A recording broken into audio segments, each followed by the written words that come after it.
Mandela. Mandela died this afternoon in Johannesburg at the age of 95. He was South Africa's first black president and an anti-apartheid icon. Here's more in this BBC report.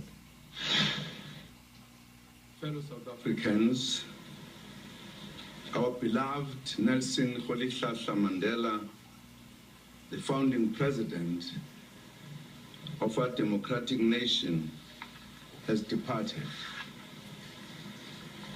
He passed on peacefully in the company of his family.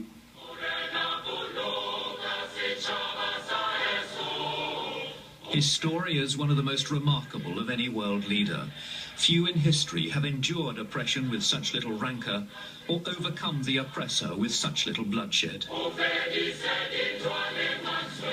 I, Nelson Rolihlahla Mandela, do hereby swear to be faithful to the Republic of South Africa.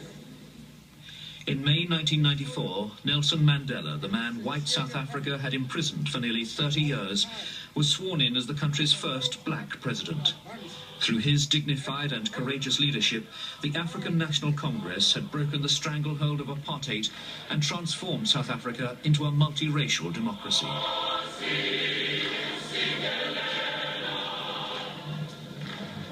Nelson Mandela was born in 1918 in South Africa's Eastern Cape.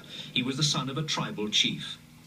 He qualified as a lawyer, and by 1952 he'd set up a legal partnership with a man who was to be a lifelong friend and ally, Oliver Tambo. Together they campaigned against apartheid, the exercise in social engineering under which South Africa's white minority brutally crushed the human rights and aspirations of the black majority. In 1956, Mandela was among 156 political activists to be charged with high treason. The trial lasted more than 4 years before charges were dropped. The Sharpeville massacre in 1960 forced the ANC to change strategy. 69 people died when police opened fire on black demonstrators. The ANC was outlawed, Mandela went underground, and peaceful resistance became a thing of the past. Many people feel that it is useless and futile for us to continue talking peace and non-violence against a government whose reply is only savage attacks on an unarmed and defenseless people. Mandela undertook a campaign of sabotage against the state. He was eventually arrested and charged with conspiracy to overthrow the government. At his trial, he made a 3-hour speech from the dock. A tape of it was discovered later. This, his final plea for freedom and democracy for all South Africans, was to echo down the 27 years he was to remain a political prisoner. It is an idea for which I hope to live for and to see realized. But my Lord, if it need be,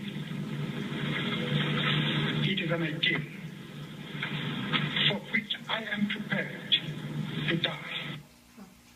And U.S. President